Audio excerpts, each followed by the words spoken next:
You're watching The Experience Comic Culture and Sales, streaming live daily to Facebook, YouTube, Twitch, and Twitter. Hi, everybody. We're going to have a really fun time today here on Talking Shop. Minute to Skim It. I'm just going to make up words. Minute to Skim It, talking about the books that are releasing this week in your local comic shop so that you have the tools you need to choose the books that you will really like. We promise not to spoil them for you.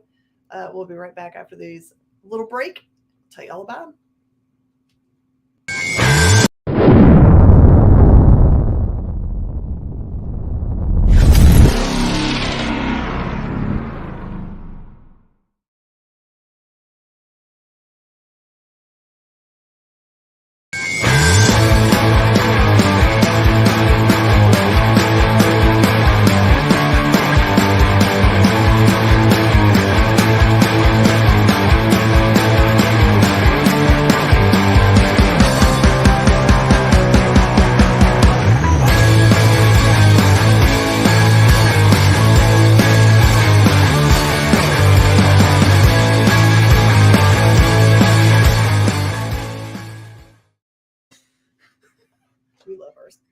So much.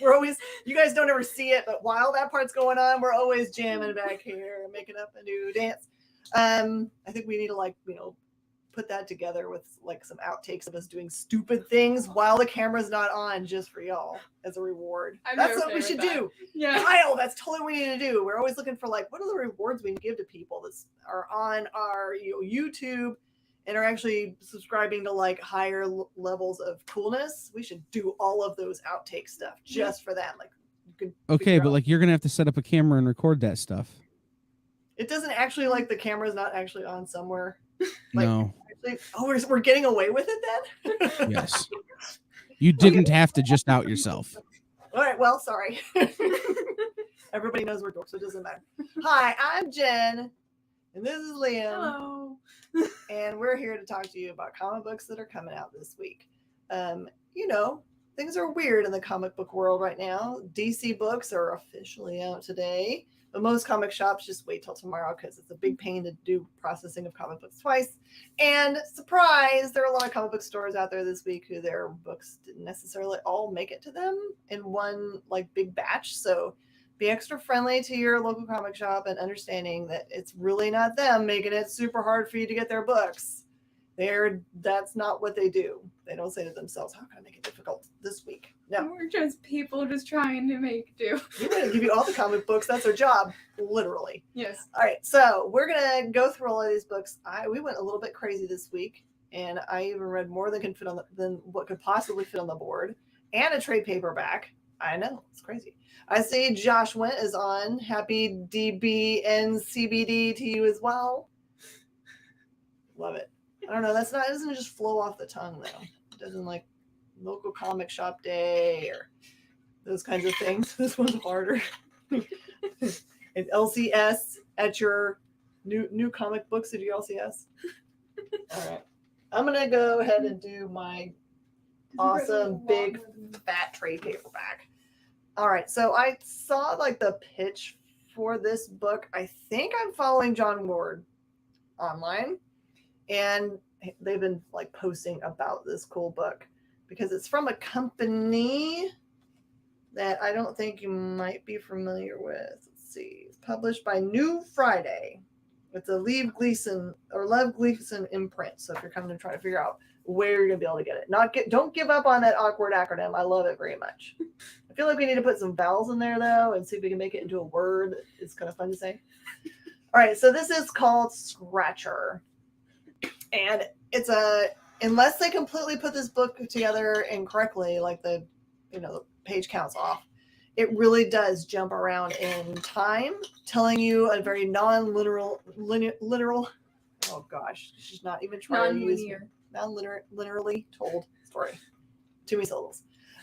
So this is basically about this main character right here, who is an artist who finds themselves kind of I'm sure they would like to have a different kind of job by the way that they're kind of presenting themselves, but they ended up using their arts to be a tat artist. And it starts out right away being super kind of creepy. they are giving a tattoo to somebody, and then the next thing you know, there are bodies all over the tattoo parlor. Just like everyone there has been killed in the most gruesomely bloody way. And it kind of like lays out this storyline where they kind of like discover that there's something about the tattoo art that they're putting on that is making the person who receives the art like this crazy killer person. It involves a priest and what appears to be either her partner or best friend. It's like, I'm sure that it's like more clear if I spent a lot more time actually reading it instead of like kind of like going, we'd have to do for a minute to skim it. Yeah. Because this is like a really good long book. Mm-hmm. So it's hard to tell what their real relationship is, but it really is kind of her trying to figure out a way to rescue those that she loves. She might have given the tattoos to, but not intending for whatever this crazy spooky thing that happens to them and makes them, just kill people. So that actually sounds really cool. I'm not gonna lie, that sounds really, really cool. My favorite thing about the book, honestly, is like you feel like you always want to have a story that like has beginning, middle, and end, or has like a very clear like 6 months ago, 3 years like ago, very clearly like setting point. You feel like you want that, but I actually find myself being drawn very much to stories like this, where you're like, going, I'm not really sure this page what time I'm reading. Did this happen before, middle, or after? And then when you get to the end of the book, you're like going, okay, I think I know how this lays out. So it feels like the book is giving you a mystery to unravel and not just giving you like, I'm all about straightforward stories. That's what we got with Morbius and Venom. Those were just one act straight stories. Those are great. You can just enjoy them for what they are. But I also love my Knives Out, which is kind of like not told in a straightforward manner. You put it all together in big knots. And you're like, oh, I totally understand what's going on now. I love those kinds of things. Like that's how I thought about the Ballad of Buster Scruggs. Tell me more about this. I don't know anything about this. So it was a movie that was released on Netflix. That's a anthology that all wraps up into the end. That the meaning of it's basically don't be scared of death because it comes inevitably. It's really good. It's a really good non-linear storyline because it all takes place in the same time period. It's just all different storylines. It's really cool. Is it obvious from each section of the storytelling that it is meant to tie together at the end, or is it just somewhat, like there's hints, but like it's not directly in your face, but there are hints that death is the wrap up of the whole storyline. It's really good. Look up Scruggs. Yes. Okay, then I'm gonna start with this. I read Sins of the Black Flamingo. Look at this dude. It is so cool. So the main character is actually non-binary. I loved that. It was really good. It gave me like huge so the way that I've been describing it to myself is if it was Indiana Jones, but a bit more LGBT friendly and more sci-fi. Right. It was really good. He like steals artifacts from museums, and he has like this power that he can like imitate people, imitate things, which makes things easier, and like he can't be perceived because of like some technology that he has. I don't know, but or I guess they, because the pronouns aren't acknowledged. But it's really good. I didn't expect the sci-fi element in it, but it works really well. Guessed it from that cover. It takes place in Florida too, in modern day Florida. It acknowledges it heavily. It's really good though. It's definitely, I can't say much because it'll spoil like the entire thing. But if you love Indiana Jones style stories, this is definitely one that you need to grab. Science heist, sci-fi heist. Basically, yeah. It's just really good. The art in it is gorgeous too. It gives me Hotline Miami vibes. Yeah, I'm gonna definitely have to pick up a copy of that. Yeah, it's good. Because you know that is kind of my jam. Oh yeah. All right. I'm just gonna mention this in passing. This is one of my extra books. I wanted to make sure that you had in your purview of like what is possible for this week. They have a really gigantically thick book called Godzilla, Best of Godzilla from IDW. IDW's had the Godzilla license for quite a while, and they've done a really great job with it. They've been doing best ofs for other properties of theirs. They did it first for Teenage Mutant Ninja Turtles, where they did like it for Shredder and Case Jones and a bunch of other ones. And then they have started recently with the Transformers line, which they've only done 1 or 2 for that so far. And this is them digging into the Godzilla universe. This one is so awesome. If you don't have it already in your pull box list, you might put it on there, because if you just have Godzilla, I don't know if they'll know that you want this one. So make sure you connect with your LCS and make sure they know that you want it. Bunch of stories. Of course, it's some of the best of the storylines that they've got. And a lot of the stuff that IDW has put out as Godzilla material is way out of print. And even some of it in graphic novel form is impossible to get. Also, like, I don't think you can get Oblivion anymore. That's a out of print storyline. But also know that I know IDW has been doing a great job recently of putting out big, like compendium size or omnibus size bunches of their Godzilla work. I think they usually put together 3 of the, because they're usually miniseries. They've usually put 3 miniseries together in one book. I just don't know how long those will stay in print, because the way things are right now, people's print runs are a little bit smaller. So I don't want you to miss out on that goodie. It also makes a really good gift for somebody that you're just like going, you're not into comics, you say, but you like sci-fi and Godzilla. So you like kaijus, right? Mm-hmm. All right, this one is DC versus vampires. This is the Killers. I think last time, 2 weeks ago, when I did review, I think it was Hunters, and I think there was one before that, but I can't remember what its subtitle is. Vampires, and then Hunters got announced, and then this got announced after Hunters. This one is awesome, because this one now focuses in on our girl Harley and Selena as Catwoman. Oh. They're buddying around. And it's totally in this universe of there are known DC characters which are absolutely vampires. And so it's so hard not to mess up the kind of like the thing that happens in here that's the surprise. We'll just say that this is really great. Harley being Harley in a world of vampires, trying to figure out how to, like, she's kind of like taking control here. And something comes into her and Selena's possession, which will kind of like help them be able to battle, the giant horde of vampires. And it's kind of interesting because they're like, they like just drop just randomly the Supermans of vampire.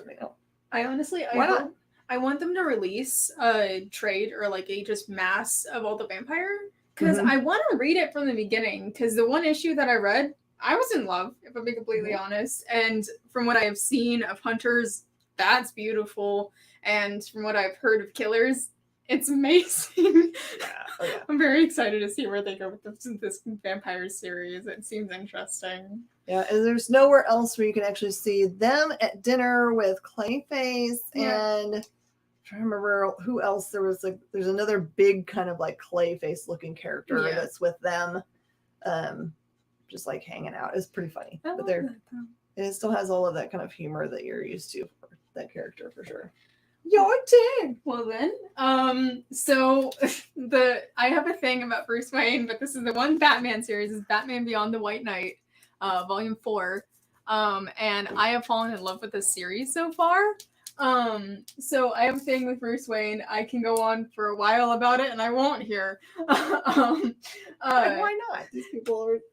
So Bruce Wayne has had 30 years to cope with his parents' death, and this Bruce Wayne is coping with the fact that he's not actually Wayne. I don't know what's going on there. I don't know. But he's coping with the fact that I'm pretty sure that he was adopted. That's what I'm gathering, at least from the last issue and this one too. So the Joker is dead. It's just established, and it's just so good. And like, there's an AI implemented into his brain now that was implemented when he was like unconscious after fighting the Joker or something.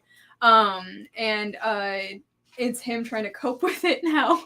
And I guess him and Harley had a kid. Don't know. A lot happened before he went to jail. Yeah, this is some crazy changes in the universe. Exactly. It's only 4 issues in, and I'm very like sidelined. I don't know how to react.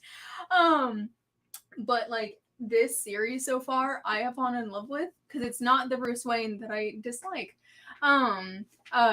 He's now coping with the fact that he's been in prison for 10 years. I seem to have lost the thing. What did you lose? What did you lose? Hannah said she had stuff to pick up, but Yeah. I put it in her thing. It's under her board. this would be here. She can't get this yet, though. But it's a really good series so far. I recommend it. Like Harley is obviously like dealing with the fact that Joker's dead and that she was abused by him.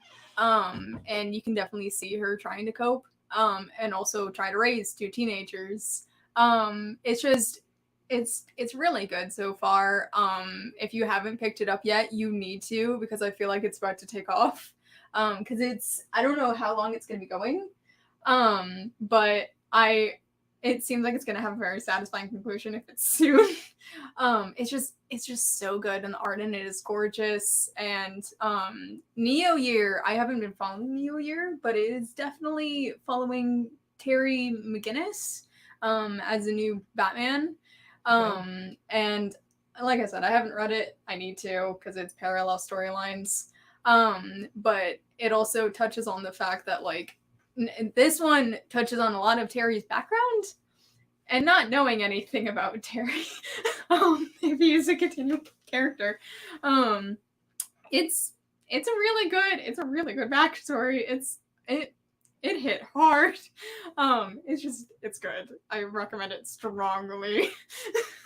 That's So all I'll say. There's a lesson to be learned. You can jump into stuff without having a lot of background, but still enjoy a thing. Mm-hmm. And then it gives you like a real reason to go back and check out that source material. Oh, absolutely, yeah. All right, since we're kind of talking about the DC universe right now. Thanks, Justin. Hi, Angelique. Okay, so this is Batman Catwoman number 12 from our dude, Tom King. So if you can remember, there was a big lead in to the regular Batman series that they were like, oh, snap. In issue number 50, the Bat and Cat are going to get married. And then everything went sideways, even though we were told that it was going to happen and people had planned mock weddings at their stores and people were all woo about the 5,000 variant covers that they released for that book. It didn't happen. So we've kind of been left with this kind of like emptiness inside because we're like, we know that they love each other. When is this really going to happen? So here, this is the book that is going to bring it all back together for you. So it took him a different series, but he's got it together. And this one actually isn't told as one straight storyline either. It kind of goes back and forth between some things that are going on. But yes, it is not a bait and switch book. It's not one that has a wedding on the cover. It doesn't have a wedding inside. There's an actual wedding in this book. That's nice. Have you bought them a wedding present? You have 2 toasters. That's right. See? So you can go buy the fancy like wedding cake or whatever else you want to do. If you want to go to your LCS tomorrow and just make them really happy, you can totally do that. And you can enjoy the satisfying, reading of this book. Plus it's also really good because, Tom King. Well, I've always been curious about how they do the Batman and Catwoman kind of stuff because they have a very interesting dynamic. And what's funny here, I'll give you a funniness. There are scenes in this book in which there are more than one Batman in the room. What? Oh, that's cool. And once you figure out what it is, you're gonna be like, that is ridiculous and funny and awesome. I want to just check this out because now I'm just curious. Oh, Do you want to do another? It was pretty loud and twitchy. I agree. You're right. It was, people were pretty mad that they bought 500 copies of a book that was like didn't have the playthrough. but all we survived somehow. All right, Corollary number 3 is out tomorrow. This one is a favorite of mine. It has this at its base, it has this storytelling thing that is in the universe that this exists in. Everything happens as twins. Everything's in pairs. Oh. So every person, living human being, or maybe alien, who knows, has a pairing. And if one of those things dies, the other one must die also. There's no way that they allow two, like one of a pair to exist. That's so cool. Okay? And in the first issue, you see these, obviously, like twin sisters, who something happens to one of them, but they figure out a way around this craziness, and in which the one is not alive anymore. They download that twin into a spaceship, and they spend turns either inhabiting the real live body or the spaceship. And so in this part of the storyline, all that is known by us, the reader, and what is happening is that they are trying desperately to not have their secret come out, but of course, then neither of them will be allowed to live. And they find themselves with another being in the universe that really needs their help to try to figure out how they can not only survive themselves, but to keep their brother. In this case, it's a living planet, which is kind of awesome. Oh. So it's all this kind of like heavy line art drawing, but then looks like watercolor inside. So it's really pastel-y and pretty, but then normal traditional like thick lines from a comic book. And I appreciate those kinds of like different things that aren't the usual. I've been wanting to start that because I heard when issue 1 came out, I was like, I want to start this. It sounds interesting, and I didn't know the twin aspect in it. And I really need to start it because I think we have volume 1. Well, I'm sure we do. Oh, probably. You too. Okay, Nook. Oh, I loved it. I loved it so much. The art in it is gorgeous. It's black and white. It follows this little girl at the beginning of World War II. It takes place in 1939 in the countryside of France. And they move into a haunted house that is it's haunted. Definitely haunted. Oh yeah, definitely. There's no doubt. But it's just I can't say really anymore because it's heavy on the picture. Like there's not a lot of words, and I can't spoil anything. You have to read it. It's just I cannot just stop saying it's gorgeous. It's very like you can tell it was not digital. It was definitely like pen to paper. And it's just I love very strange artwork and very like black and white, and it fulfilled that, and it gives me like Grudge vibes too with that. It's just the cover does not do it justice. It is beautiful, and you need to check it out, especially if you like paranormal and a little bit of like history thrown in there for fun. It's just I love World War II, and it also add along with that. It's beautiful. That's all I'll say. Art style that you see in like an old time book like Emily the Strange. Yep.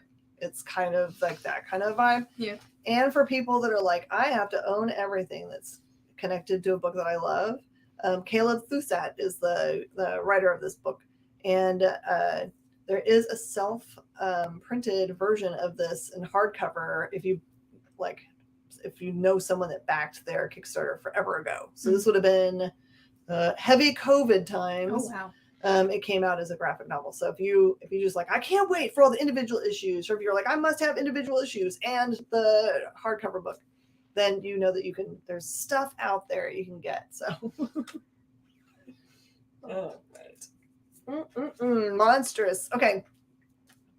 Source Point, we actually get straight from Source Point. So if you're wondering why we're heavy Source Point today, we had our big batch come in for the month.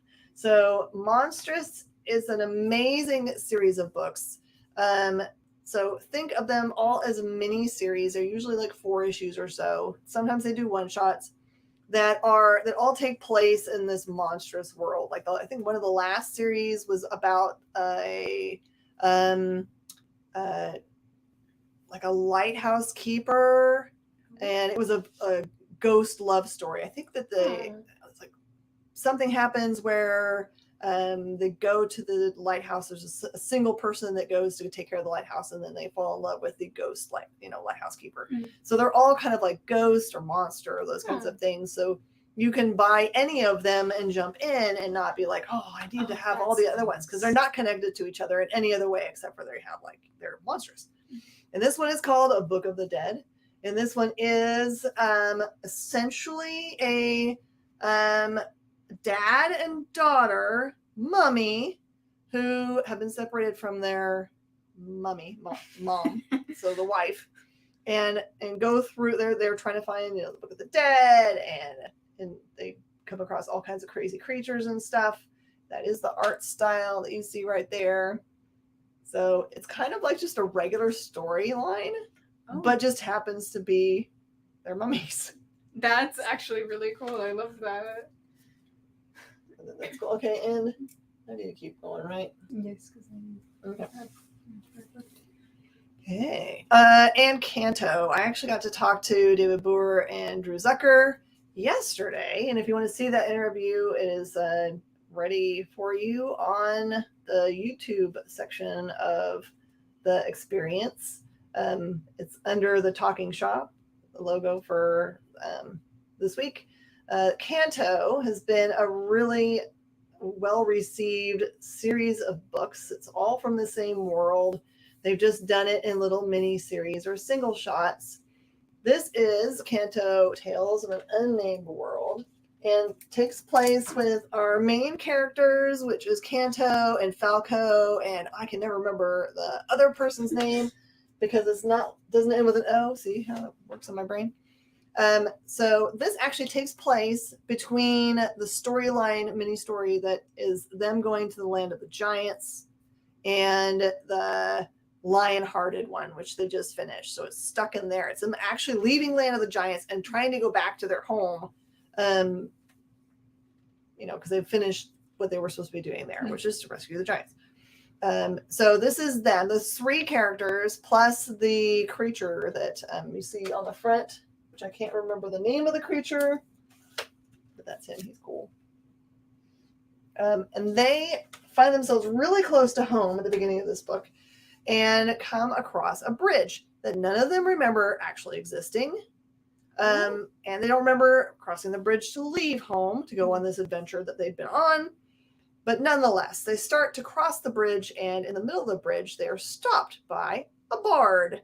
And the bard says, "Hi, I'd love for you to be able to cross this bridge, but I'm not going to let you unless you can tell me a story that I've never been told before. I've heard all the stories I think that exist in this universe, and the only way you can cross is if you tell me a story that I haven't heard at all." And then, of course, it's kind of like, for me, it's kind of like, what is your name? What is your question? So it's a really easy way for them to share stories from other parts of the Kanto universe that are not necessarily key to the storyline, but are very sweet and give you kind of insight into kind of what the, like when you read these kind of things are usually like fables and have like, points to them and things. So it kind of lets you have a little insight into the way the world works for them. What's the airspeed velocity of an unladen swallow? What kind? It's important. It is. I just fell off the bridge. It's weird because it doesn't really say what the, if they can't, what happens. I guess they just don't get to cross the bridge. So this is a limited series, so it doesn't finish here in this one. There's at least 3 tales that are told. If you are a fan of Peterson's, I'm not going to remember the name of the book I just had in my head. No. It's the mice one that I love so much. Oh, This is bad. Okay, anyway, so Anyhow, Peterson's got a set of books that are about mice that are super awesome, and they have a series of them that are like this, where it's just the mice sitting around the fire in between their battles, and because they're warrior mice, and they share tales. Thank you, Mouse Guard. As I get older, it's like one of these things, like if I think about it really hard, it will never come to me. So I just have to stop thinking about it. Thank you so much. So yes, Mouse Guard. So if you, and also that's kind of like a flip-flop. If you like this Kanto, then you should definitely hunt down Mouse Guard because it has the same kind of like, soft feeling about it. Whereas, yes, it is about warriors, but they're also tiny. I really want to see what's under the armor, but I don't ever dare ask them when I'm interviewing them because I'm like, I ask them about something specific in the interview. By the way, they spoil all kinds of stuff. Watch the interview because they actually pre-show the variant that's going to be at San Diego Comic-Con, variant for some other show. So don't tell anybody that you heard it from me. Certainly don't. But if you like to see spoilers for what the covers of variants for things are, you should definitely go and look because the Kanto ones are stellar. if you want to see cool things, watch our stuff. My literal goal every time I interview anyone, and I'm probably messing it up for myself because probably people are like, I don't want to go. Miss Jen puts the voodoo on me. Where I'm just like, my goal really is to be like, it's just you and me talking. You can tell me all kinds of stuff. It's just us and 1,000 other people, eventually. Anybody. Anyone. No one. But it's because in my real life, if people tell me stuff, like if they said in true, like, I'm not going to, I would never. It's just like, I'm a lockbox of information. So, but this is fun when I can do it in an interview because no one can ever say you told somebody. I was like, I don't know. You Nobody told them, can tell me no. Hello, me. Okay, so this series, I don't know if it's still ongoing, Tales from a Dead Astronaut. I have been seeing it for a while, like a while since it started. And I haven't had a chance to read it. And this one, because I flipped through it, I was just skimming it. From what I gathered, it follows a dead but sentient astronaut floating through space. You got it. That's exactly Yeah, that's what I figured. And it's like the stories in it are really good. Like I definitely needed to just sit down and take time to read it. But from what I was reading, I was in love. I'm kind of sad that I didn't pick it up sooner. I'm glad that it came out in a trade though. Like I'm really glad for that. Yeah, like if it wasn't for the trade, I'd be super behind. But like I thoroughly enjoyed it, mostly because I've been into sci-fi heavily lately. But like it's just the art in it is beautiful. I would have some of the cells just framed in my apartment. Oh, dude. Like it's beautiful. It's amazing. Because it's previously printed items, and we can totally show you stuff like that. Here's your dead astronaut. That telling is you a gorgeous. Like if the dialogue wasn't there, framed as a poster in my room. Like this page says, "Yep, still out here. Yep, not as lost anymore. Someone grabbed me in." Well, God knows what they're planning. Yeah, like that's the story of my life. Like he's really funny. Like I did not expect He's hilarious for a dead guy. Beetlejuice, am I right? It's in my elbow. Oh, I've been trying to avoid hitting my arm on the shelf this entire time. But like he's super funny.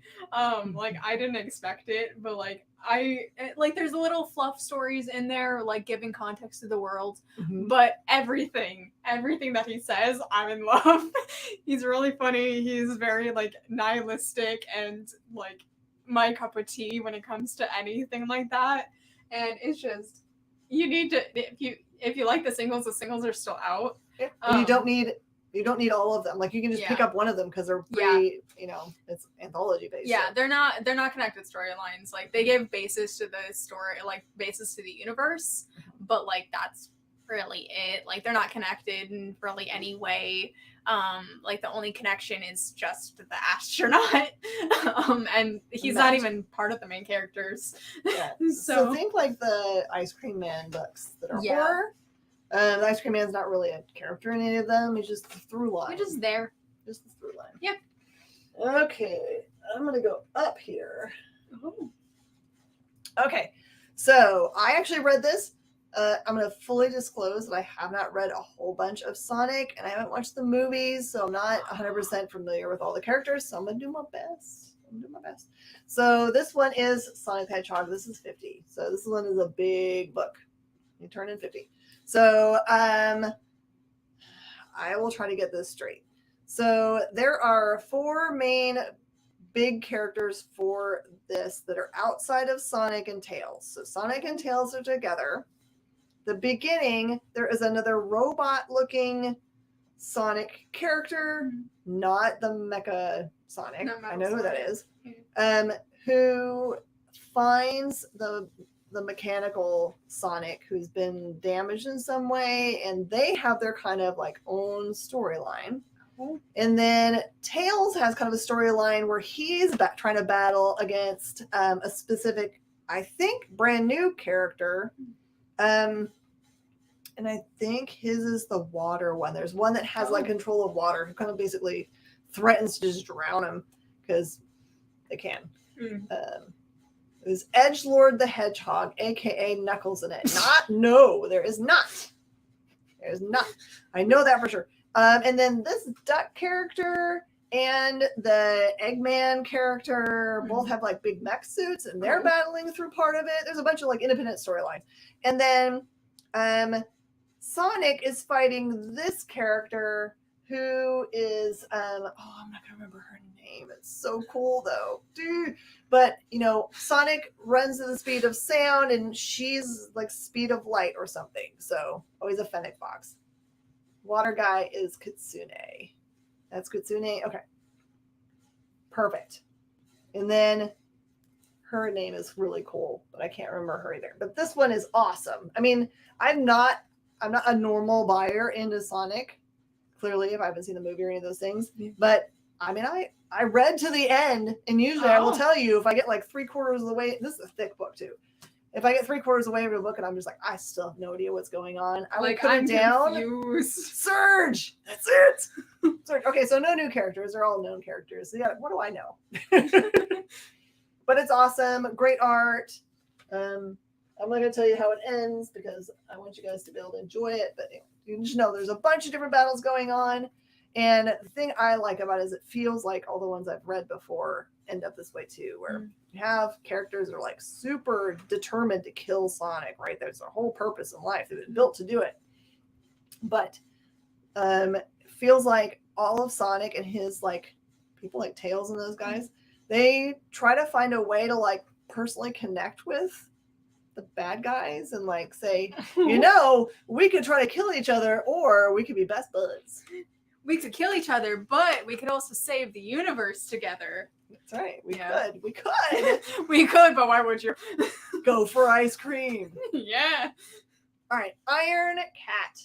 Iron Cat is the new Marvel book.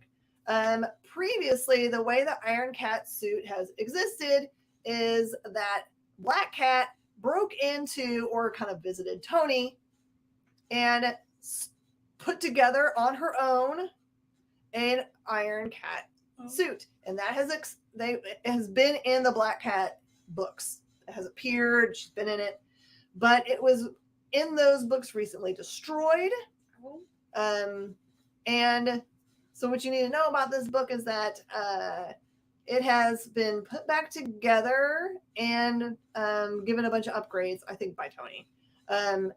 But the storyline that's being told here, you don't really wrap your mind around how everything ties together until the very end, which is the way I like stories. I appreciate that too. So somebody that's been in her life is key. There's an old heist that I guess the guy's name is Black Fox, and I think her name is Helena. They're doing together with her, and then all that storyline ties back together here to tie this in a neat little bow for you. So it makes completely a sense who the Iron Cat is, and it makes sense for them to be in this universe, and they're not a throwaway character. And I really, really enjoyed it. It's really great. It's the writing is by Jed McKay.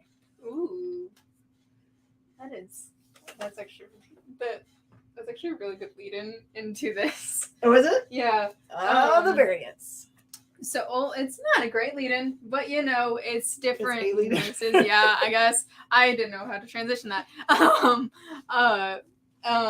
So the variance is, I don't know much about Jessica Jones, and I realized that as I looked down and I saw in the corner a Jessica Jones mystery, realized that I know nothing about her until reading this. And as I was reading more and more, and I was like, I need to know more about Jessica Jones, apparently. So literally it's all her variants, like all of her comic variants. Yeah, from what I have gathered, at least. I don't know much. Obviously, I don't know much about Jessica Jones. And are we talking about variants in the low-key time Variance Society? Yes. Okay, all right. Yes. So it's like different versions of her. I can't. The very last page will be I can't say anything because it'll be a spoiler. But like she finds another version of herself that's trying to kill her, and at some point she married what was it? Not this one. I think it was that one. But at some point I can't remember if it was this one or if it was this one. I keep, because they're both Marvel. Now you know my pain where you're like, oh, which book did I read? I had that in that. I think it was this one that she's married to Luke Cage, but she calls him Lucas, and I've never heard him referred to as Lucas. I feel like Luke would just punch people that would call him Lucas. Exactly. I'm like, okay. But it was just, if you like variants and you know anything about Jessica Jones, you would enjoy it. It's true. It says there's a time when Marvel having a book called The Variants would have meant hundreds of hours of Marvel math to know which variants you could order. Yeah, like it's really good. I need to read up more on Jessica Jones to understand more, and I realize that now. But it was pretty, like it was gorgeous. Like there's obvious like references to other like things I don't understand. But like it was just good. If you like Jessica Jones, definitely pick it up because it touches on different universe runs that are starting to collide into hers, which is the main universe. Definitely, yeah, it's definitely like Loki, like the show, where there's different variants of each character. So things you might need to know if you wanted to jump in here is that Jessica Jones, a PI, married to Luke Cage and had a daughter. Other things that have happened in her life is that the Purple Man, which is a bad man from her bad guy universe, actually at one point in the comic book series actually invades her daughter's body. Oh, yeah. So she's had a rough time of it. So she's a tough broad. That's all you need to know. Hey, Marco. I saw someone else pop on. I'm sorry. Okay. I did all these. I did those. Let's do this ridiculous thing. All right. Ridiculous things that you don't need to have in your life at all, but you might want it. Mech Strike, which had another run. There was a first run of Mech Strike. This is another storyline called Monster Hunters. It's ridiculously awesome. This is Tony Stark putting together what amounts to giant mech suits for all of his team. And you can see them there. There's the team. And they are called into action because there are some bad guys, including Doom. Who are the other ones? My brain's going to quit out on it. It doesn't really matter because it's not important to the storyline. Doom and some other guys have been kind of infected. Is that the right one? No, this is not the right one. This is just them truly having to like battle people that have got like weird technical cooties. It kind of feels like so they're trying to not let the cooties into their mech suits. They're actually the cooties or whatever they are taking over like real people, humans, and kind of like messing them up pretty bad. And so there's like some other stuff that happens in this one. So they have to like try to figure out, how to not let it in their suits, but still. So if you like kaiju versus mech stuff, That's essentially what this boils down to. That's, you know, Mhm. I expect nothing less. Then I'm going to go ahead and go into this one because this is the one that is going to probably be confusing to you because it is called the New Fantastic Four. I didn't put the new in mine. I just put Fantastic Four. It's literally called the New Fantastic Four. They have been doing a lot with the like new anything Fantastic Four, apparently. And I will tell you the key to this one. If you're like about Fantastic Four, you're like, they've been around way too long and I'm kind of done with them. There's no Fantastic Four in this book. Those are the Fantastic Four they're talking about. You have, that is Joe Fixit, by the way. And you got the Ghost Rider and the Spidey and the Wolverine. And they get called out. This is the one I think has the Doom in it. Let me make sure that I'm giving you the right information so you're not like, oh man, Jen, I picked up this book and it's not so okay. This one's really cool. This one's that other one was the Doom one, and this one's basically imagine new, not like that. Not like naughty new. This one has a tale where there's something that has appeared in the underground, just like, people that live in sewers and stuff like that, just like normal people that end up down there because there's just nowhere else to live. They have, it looks like there is a leader that's shown up that's kind of like talking them in and getting them riled up to like go above ground and like let, normal people have it. And it doesn't, not everything is as it seems because this kind of like character person that's like kind of getting all excited isn't what they seem. And neither is necessarily all the people that are down the sewers. They're not all necessarily people. So this one's awesome. There is, by the way, again, I will say no Fantastic Four in this Fantastic Four, if that is what you were worried about. Because I remember I heard about the first issue last week, and I was like, okay. I mean, that's a team up, I guess. I'm not arguing with it. Normal people. Yeah. No Underminer. Good guess. So... I like both those guys. This is somebody that's actually reading comic books. I'm so proud of you. This guy, what? It was a book. That's all. What's this one called? This one is Call the Ravens Home. Call the Ravens Home. Okay. I think I forgot to send that. 5 pages, just 5 pages. The rest of it is all just ads for stuff that's coming out later. Well, it's an ash can. It's not supposed to be long. There was no story to it. That's the thing. It was just it established a character, established a group of people. That was it. So I'm guessing the way that the book probably starts does not lend itself to just being like, I'm going to grab the first 5 pages and put it in an ash can. Yeah, it was more so a establishment of character for like a continuation of a series. I don't know. It's called Call the Ravens Home. I completely forgot to send that to you. I'm so sorry. So there's your characters. So can we get at least like a genre? Is it? It's got whatever. Yeah, it's got like Norse D&D vibes. That's what I was getting from it. It was giving me like heavy like Viking vibes, which has been I've noticed that SourcePoint has been putting out like a lot of Viking theme, which I'm fine with. That's completely fine. There's a lot. But I feel like the last couple of things that they've released have been like they throw all kinds of like story at you with zero background on why these characters are on a quest, which is fine for certain people, but not me. You want the character. Yeah, I wanna know who this is so I can get connected to it. Red Sonja meets Dungeons and Dragons. Is that accurate for Rudolph? I mean, I haven't read Sonja, so I can't say much, but I will assume yes, from what I've been told. Rudolph, also not the mindless ones. I don't think. I don't. Sorry, we're still talking. He's still guessing for the other one.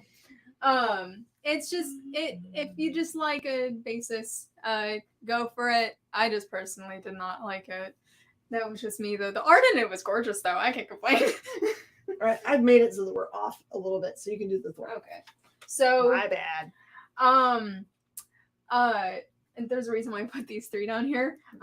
So I haven't read Thor. I haven't read any Thor. I've only watched the movies, so I know nothing. And I was thoroughly confused.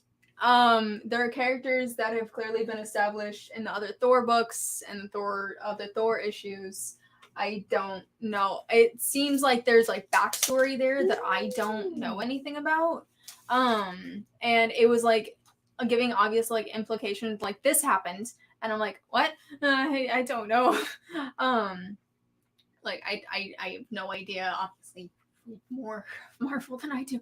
It's called Lightning and Lament. So I'm Yes. trying to see if I can figure out. It looks like it's got Dr. Blake in here, which is they've kind of like done away with that character a while ago. They established him like that, you know about him, and I'm like, I don't know who this is. Yeah, this looks like it takes place not in the current continuity. I did, Pablo. I'll get those for you after we're finished with the show for sure. So it's got Lady Sif and it's got Odin in there. So it's clear it's not taking place in current continuity. It's a storyline that happens somewhere stuck between, early Thor and where we are now, which is like Odin is no longer alive. And Loki was in the throne room at one point, and that's all I know. And I'm like, if Loki's taking the throne, it's Loki. I don't notice anymore. But like not knowing anything about any of those characters, I was just confused. If you know anything about Thor, if you've been reading Thor for years, you would love it. It's a volume 1, so I was like, okay, it's gonna be a new storyline. I'm gonna understand what's going on. There was established characters that I knew nothing about. There was events that happened that I knew nothing about. That's also because I haven't read Thor. So if I read it, I would understand it better. But if you like Thor, if you like old Thor, new Thor, any Thor, and you know anything that's going on, pick it up. But I didn't know what was going on. Really, Rudolph, you haven't liked the Kate's Thor run? Oh my lord, go back and read it again. I mean, you can totally not like it. I'm not gonna like shame you into liking Thor, but the stuff that's going on right now is to me, someone's a long time reader of Marvel stuff. Like I've heard the Thor storyline has been fantastic. I just haven't read it. You just don't know enough to know. Don't know anything. Yeah. All right. Genres you never thought you'd see put together: post-apocalyptic, wartime, baseball. Oh, no actual baseball occurs. So in this book, this character is a main character. He's a military guy. He's traveling across the country. He's trying to make it back to wherever his post is. And it's clear that something has happened that's post-apocalyptic, in which everyone has like kind of an affiliation. So it's not the kind of affiliations you're used to, which you're like thinking of like, the motorcycle dudes and the whatever. No, it looks like everyone belongs to a baseball team that they claim like a gang. And if you don't belong to that baseball team's gang and wander into their territory, you might get killed. So it's really bizarre, but awesome reading. It's kind of like, did they just like put a bunch of words in a hat?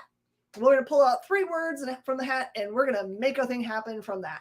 And what's cool is it might have happened that way because this one is from Comics Experience Publishing, which is born out of, there's an actual online school called Comics Experience, not related to us, that will teach you online courses that are being taught by actual people that are working in the industry about how to do comic books. And I wonder if this was kind of one of those things that was born out of like some kind of like practice that they were doing, and someone got, wartime post-apocalyptic baseball and just like totally, no killer umpires. It really does feel, it has the mood and tone, honestly, of if you marry together kind of the art style of Farmhand and the storyline that's going on, what's the farthest place from here? Oh, that's actually really cool. That I kind of want to start that now because it sounds really cool. It sounds definitely up my alley, that's for sure. All right, you got the last one? Yes. We're gonna wrap it up. Man, we've used all our time today. Oh wow. So Iron Man and Hellcat. It was really good, if I'm completely honest. Knowing a little bit about Iron Man, not knowing much about Hellcat. No one knows anything about Hellcat. Yeah, knowing enough about Iron Man helped. Hellcat's been married twice or 3 times. She just recently divorced Tony. The very beginning is them getting married. And I thoroughly enjoyed it, and you can tell that her and Tony are still friends even after getting divorced, because he comes and saves her. They have a very healthy relationship. You can tell that Tony still loves her, but a lot in a romantic way. And you can tell that he definitely does care about her and always has. That they just fell out of love. It establishes a lot of trauma from her past, from her exes. Yeah, it was a lot. At some point I was like, oh, it's really good though. I want to read it mostly because I enjoy Iron Man, but definitely pick it up if you're a huge Iron Man fan. It is very good. All right, and there's a bunch more books, and we're one of those stores that got caught in there's a box that's out there somewhere coming to us still, and I'm sure will arrive tomorrow morning. So we don't have the books to read or review for you, but there's a bunch of independent books that will be also coming in that are amazing. So there's a good place to go and look at what the entire list is that's releasing tomorrow. You can go to previewsworld.com.